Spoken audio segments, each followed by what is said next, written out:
Hi, my name is Audra, and I'm from Orange Coast College in California. In the new Me Too age, and with the left dominating the conversation with what to do about sexual assault and how men are the problem, what is the conservative approach, in your opinion, about how to prevent sexual assault and how we as a society can protect sexual assault victims? Okay, so a couple of things that we can do systemically. One is that we need to create a culture where when something terrible happens to a woman, she feels comfortable going to the police and reporting it. I understand that it's very difficult for women to do this. I understand that's very rough. And we need to make it easier. We need to find ways that make it easier for women to do that, because people who sexually abuse women should be, I would say, beaten the hell out of, but that's not a real legal term. They should, as I've said many times before, rapists should be castrated or killed. As far as, but in terms of what we as a culture really can do, what we really can do is we need to actually train men. When feminists say things like train men not to rape, all I can think of is there is not a decent man in the history of the world whose father said to him, son, don't rape. There's not a decent, it's never happened, because the truth is that when you're training a child to be a good person, what you're actually training that child in is being a good person, not being a bad person. Right? You don't train your kid, don't be a bad person. You train your kid, I expect of you certain things. So men are built for creation or destruction. I have a 2-year-old son. He's either building blocks or he's tearing them down. That's all he does. And this is just true for how men tend to work. You either train men to be protectors, and that their job on planet Earth is to protect more vulnerable people. This is men, women, and children, right? More vulnerable people. It is their job to particularly protect women who do require special protection from other men because they're the most likely to be preyed upon by other men. That men's job is to stand up and do something when they see something like this. Right? Obviously, that is a major factor. What the feminist movement has tried to do is remove, in order to fight sexism, they want to say that patriarchalism has created this sense of superiority among men. That's not what's going on at all. Instead, what they've done is they've removed men's mission. When you tell men don't protect women, men become more likely to treat women as objects. Men's job is to protect women. A real man protects women. A real man does not hurt women. Thank you.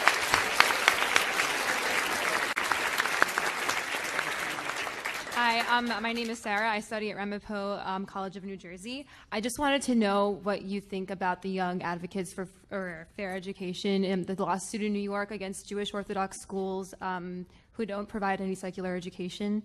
I wanted to know what you think about the lawsuit and if you think that they will win. So I don't know enough about the lawsuit to actually comment on it. You'd have to kind of describe the basis. So basically, there's the founder of this organization. He's a former Hasidic Jew, and he's going after schools that don't provide secular education to their students, and then the kids come out to the world and they don't really know how to function in the world. They don't know history. They can't really read. They don't have reading comprehension. So it's just a lawsuit against the schools in New York City. So again, I'd actually want to see what the standards were. I mean, if the standard is you don't learn anything, I think there's no secular education. I mean, listen, I think that secular education in a civil society is a necessity. So, and that holds true regardless of religious affiliation. You should, if you're going to have a school, then you should teach your kids enough that they can function in the society. That seems like a basic predicate. With that said, I tend to be rather libertarian on most topics, and so I'd want to know whether this is actually child endangerment or child abuse, and I'd have to know more about the case to know that, or whether we are ranging into the government telling parents what they must teach children, and how far we're ranging, because I could see a sort of slippery slope argument where the left suddenly declares that it is the job of religious schools to teach certain social values, for example. We're going to get that in California pretty soon. So again, as a lawyer, I'm hesitant to comment on cases that I haven't actually examined, but my basic feeling is that, yes, of course, it's child endangerment if you're not teaching your children anything at all. And by the same token, I want to make sure that we're not invading parental rights. That's the balance. Okay. Thank you. Hi, Ben. James from Binghamton University in New York. And one of the issues that you say is most important and that I would agree on, but that is not talked about much, is entitlement reform. And oftentimes when I try to talk about this, I'm told that I'm just uncompassionate and I really just don't care about people. So, which is not true. But what would be your best approach to starting a conversation and a productive one about entitlement reform? So, I mean, fortunately, when people accuse me of not caring about people, I don't care. That's right. But it's But what's so weird about this particular argument is the idea that you don't care about people if you are simply suggesting that we reform entitlements so that it is there for people in the future. I'm not a big fan of entitlement programs as a general rule. Number one, I don't like the verbiage of entitlement programs because I don't think that you're entitled to virtually anything in life except for opportunity. Everything else, you have certain rights, and those are enshrined in the Constitution and pre-exist government. Other than that, you're not entitled to anybody else's money. You're certainly not entitled to a program where you put in $50 a month 50 years ago, and now you're taking out $3,000 a month, right? You're not entitled to that. But with that said, we have made promises to a lot of older folks, and we should keep those promises. Now, the question is, what do we do with everybody as we age the population? What do we do to fix these entitlement programs or move away from them entirely? And I think what we're going to need is a transitional program that raises the retirement age, that lowers the benefits on a sliding scale as we get to a younger population, and that lets every single person in this room opt out of Social Security. Right? Every single person in this room should be able to take their money and put it where they want. The idea that the government is going to...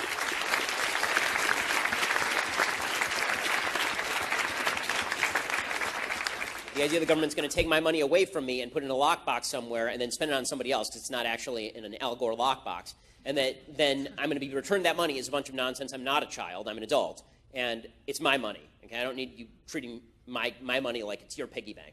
So if you want to preserve these programs, this is the part where the left is just insane. When Paul Ryan says, I want to preserve these programs and they need changes, the left goes crazy because the window of available political wins is very short. And so we're just going to, the reality is both parties are going to keep kicking this thing down the road. And I like a lot of the stuff President Trump has done, but he declared in the 2016 election cycle he wasn't going to touch entitlements because he feels like it's a political third rail. Right? He thinks those ought to be maintained or increased. That's because there are easy political wins in telling people that you're going to give them money that's never going to materialize or that you can always hand off to your kids. The Social Security is going to be bankrupt within the next 15 years. It's already running in the red like today. The idea that we can continue along this path without any sort of massive tax increase, massive cut to entitlements, or massive increase in the retirement age is just fantasy. Now, saying that may be politically unpopular, but once you're elected, it seems to me that it is your job to say these things. And even if you're trying to get elected, being honest with the American people, I think, is a necessity. Thank you.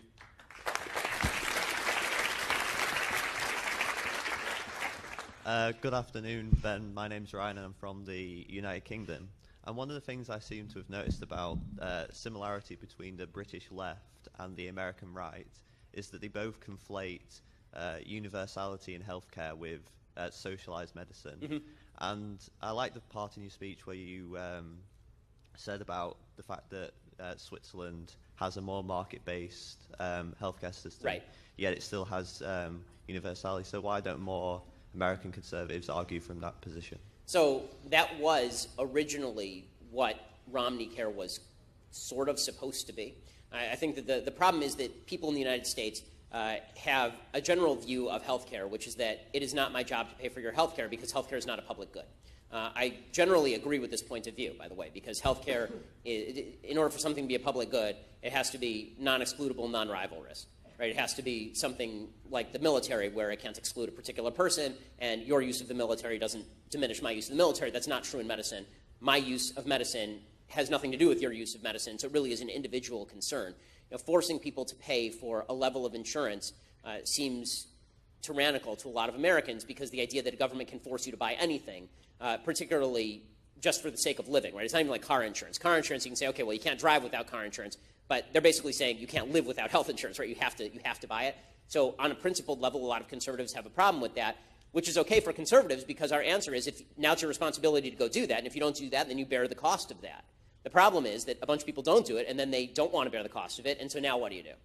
And so I think that it depends on which question you're trying to answer. If you're trying to answer, how do we get universality in healthcare with the highest quality of care, and universality is your sole concern, then the Swiss healthcare model is probably the best. If you're looking at how do you get the highest quality healthcare for people who are willing to pay for it, right, and we're not going to force anybody, and if you don't get it, it's your problem, then a free market-based system is the best because the markets always create better supply and better product.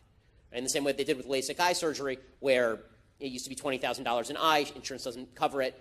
There's been tremendous advances. People have gone into ophthalmology, and then it has reduced the cost of LASIK eye surgery to like $5,000 an eye. Free markets work in healthcare the same way they work anywhere else.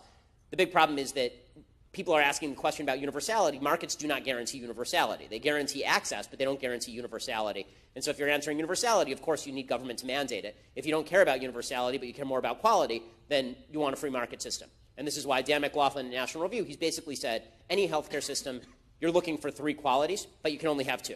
Right? Universality, affordability, quality. You can only have 2 of those 3. You can't have all 3. You can have affordability and universality.